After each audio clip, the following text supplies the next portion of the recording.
Miarabantsika rehetra amin'ny anaran'ny Tompo. Taridalana pratika ao amin'ny fifadikanana. Izay indreo no lohatenin'ity vidéo manaraka ity izay mariaka teo am-piandohana fa toy an'ilay vidéo miresaka ny amin'ny tsiambaratelon'ny fifadikanana izay fanatao ato amin'ity page ity. Ka raha mbola tsy nahita izay vidéo izay ianao dia asaina hijery an'izay vidéo izay satria mifampiankina, mifampitohy izay vidéo izay sy ity vidéo manaraka ity. Somary hiditra amin'ny lafin'ny pratika kokoa amin'ity vidéo ity ary iresaka ny amin'ny fifadikanana izay ataon'olo tokana. Idinavy ny tsara ho fantatrao mahakasika an'izany. Voalohany dia izao mahakasika ny toerana. Raha ohatra ianao ka manana efitrano izay ahafahanao mihidy irery ao dia tsy maninona izay. Mangataka amin'ny ao an-trano ianao izany manao hoe mba tsy elingelelina kely aloha androany fa hivavaka. Dia ao ianao mivavaka ao. Nefa ny tena tsara dia aloha makany am-piangonana satria ny ao an-tokantrano mety hisy olona vahiny tsapozina tampoka tonga, mety miady be tampoka ambadika ao ny zanaka ao dia lasa tapaka ilay concentration anao ao anatin'izany.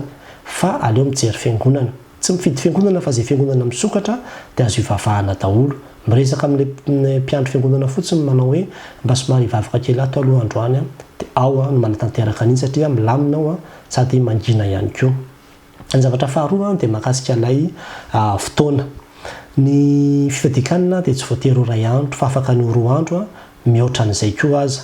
Nefa dia izao aleo aloha mizatra tsara amin'ny fifadikanana ray andro vao miditra amin'ny fifadikanana lavalava koa satria tena mila fahaizana tsara vao afaka miditra amin'izay fifadikanana roa andro na telo andro izay. Manarakaraka an'izay dia misy ny olona rehefa mifadianana dia sady miasy izy, manao zavatra izy ohatr'izany anatin'ilay fifadikanana. Ny tena tsara satria amin'ilay araka ny fanambarako tamin'ilay vidéo voalohany dia hoe mibanjina an'Andriamanitra ianao anatin'ny fifadikanana io.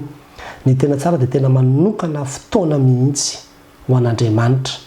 Izany hoe maka congé na maka récupération na tsy miasa mihitsy ao anatin'ny fotoana fifadikanana iny dia tena mifantoka tanteraka amin'ny vavaka. Io tsy resaka hoe tsy mihinana sakafo fotsiny dia izay. Tsy izay ilay fifadikanana fa tena tsy azo sarahana mivavaka sy ny tenin'Andriamanitra ny fifadikanana.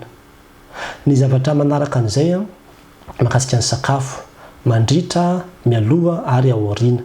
Ilay ao aloha izany dia hoe misy ny olona mety hoe manomboka amin'ny fito ilay fifadikanana na ohatr'izany dia misakafo maraina izy aloha. Dia ilay sakafo maraina iny ataony tonga dia sakafo be tena izay mampavoky be azy mihitsy dia efa tsy mety izay satria efa misy fanahiana ao anatin'izao hoe sao dia ho noana. Dia efa tsy mety izay fa tokony ho sakafo maraina normal raha hisakafo maraina ianao. Dia tahaka izany koa ilay sakafo atoandro. Dia misy ny olona hoe mifadianana izy zany amin'ny tontolo andro iny dia tsy misakafo izy ny atoandro fa miaraka misakafo amin'olona eo ihany izy dia mijerijery fotsiny eo izy dia rano fotsiny no sotroiny. Dia efa tsy mety koa izay satria ny tompo efa nitena rehefa mifadianana nareo dia aza aseho amin'ny olona mihitsy hoe mifadianana ianareo. Ary tsy mety koa satria fakapanaonao mahita an'ilay sakafo be dia be izay hohanin'ny olona eo. Dia ilay hoe aoriana. Rehefa tapitra amin'ny fifadikanana dia sakafo normal no hohaninao raha sakafo riva ianao.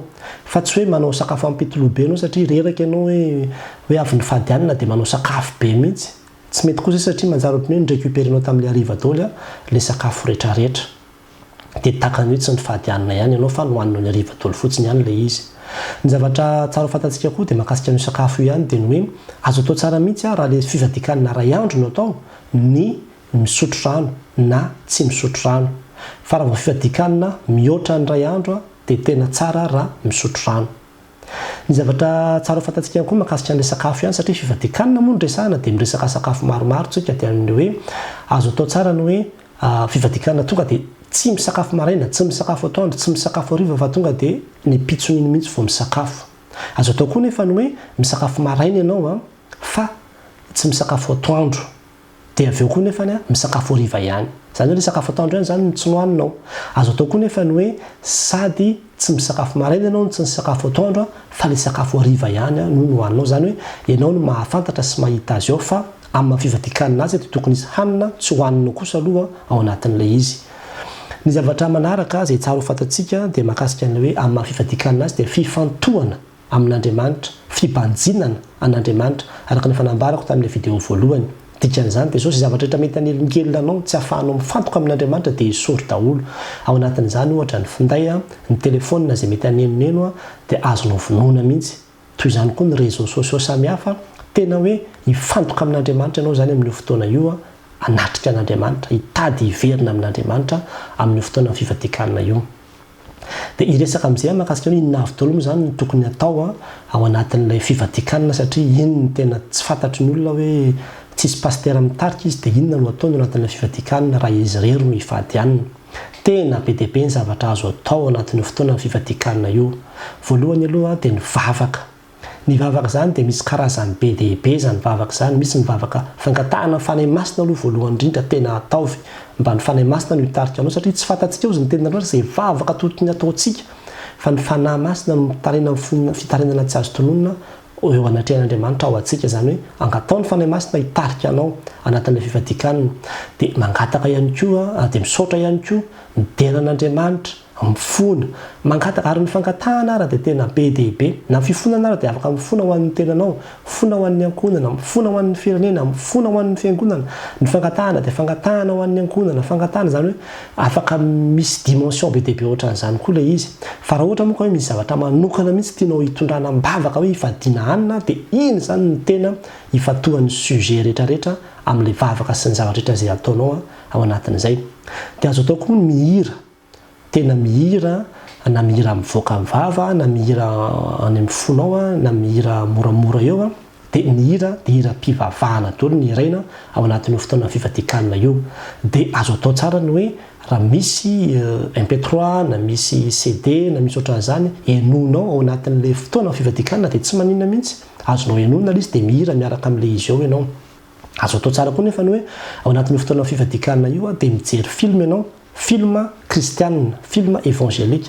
Efa misy vidéo koa niresahako amin'ny hoe reo le film 20 izay film kristianina azontsika atao tsara mihitsy ny mijery azy ireny koa ao anatin'ilay fotoana ny fivatikanina izay. Nefa azontsika atao koa ny mihaino toriteny. Izany hoe raha manana toriteny MP3 ianao na manana toriteny samihafa na fampianarana dia azonao atao tsara koa ny mihaino an'iny ao anatin'ny fotoana ny fivatikanina. Fa izay tena lehibe indrindra dia ny famakiana ny tenin'Andriamanitra satria iny no ahafahantsika tena hoe mahita an'Andriamanitra sy mihaino ny feon'Andriamanitra. Dia ilay mamaky baiboly zany. Azonao atao zany ny hoe amaky ny Jaona iray manontolo amin'ity fivatikanina ity na hoe ny bokin'ny Isaia iray manontolo na hoe toko 10 amin'ny salamo no vakiako dia alalininao tsara, dinihanao lalina, eritreretinao tsara inona ny tiany ambara amin'izany, inona ny lesona takariny amin'izany. Dia aza mieritreritra na hoe za tsy mbola olona tsy mahay teolojia, za tsy nianatra soratra masina, za tsy mahay an'izao. Fa ny tenin'Andriamanitra hoe ny finoana izay anananao na dia kely tahaka ny voatsinapy ara dia efa ampy amin'ny tendrombohitra. Ny fahalalana izay anananao na dia tsotra aza dia efa zay.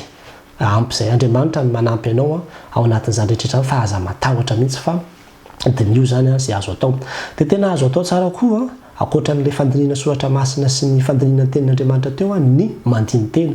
Izany hoe manokana fotoana na 15 minutes anao ohatrany dia mangina fotsiny aloha, tena mangina fotsiny ianao dia tena mihaino an'Andriamanitra dia tena mandiny tena dia mibebaka satria ny fibebahana koa tena fotoana ngezabe ao anatin'izany fivatikanina izany. Izany rehetrarehetra zany no tokony atao ary ny fivatikanina ry havana dia zavatra tokony ataontsika periodika, izany hoe atao matetika ary azo atao tsara mihitsy hoe isaky ny zoma voalohany volana na isaky ny alakamisy na isaky ny tsy fantatro dia manao fivatikanina ianao. Fa izany rehetrarehetra zany dia atao ampamendrehana tsy asehoseho araka ilay fanambara tamin'ny vidéo voalohany. Ny zavatra tsara fantatsika koa dia ny hoe ny andro tsara indrindra hivadiana hanina dia ny andro naterahanao.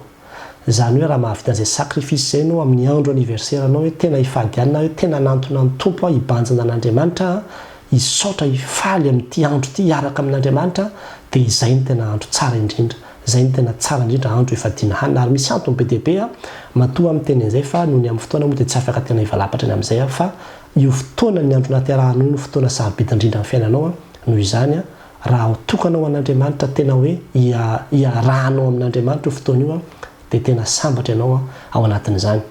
Zavatra tsara ho fantatsika farany dia ny hoe tena fotoana sarobidy eo amin'ny fiainanao zany fotoana ny fivatikanina zany satria manokana ny fotoananao ianao ho an'Andriamanitra hoe rery ihany ajanona daholo ilay ara-nofo rehetrarehetra sy ny zavatra samihafa fa tena hoe hifantoka fotsiny aloha ranoray amin'ity andro ity amin'Andriamanitra dia tena zava-dehibe zany. Ary izay no tena zava-dehibe indrindra ao anatin'ilay fivatikanina izay ilay fahavononanao izay ka dia mahereza mahazo toa ny tompony ombanao ka ahita fifaliana ianao dia ho lasa fiainana ao antsika mihitsy ny fivadikanina ka dia ho kristianina matanjaka sika mahery mandresy amin'izay zavatra rehetra mahazo antsika satria olona ampivavaka.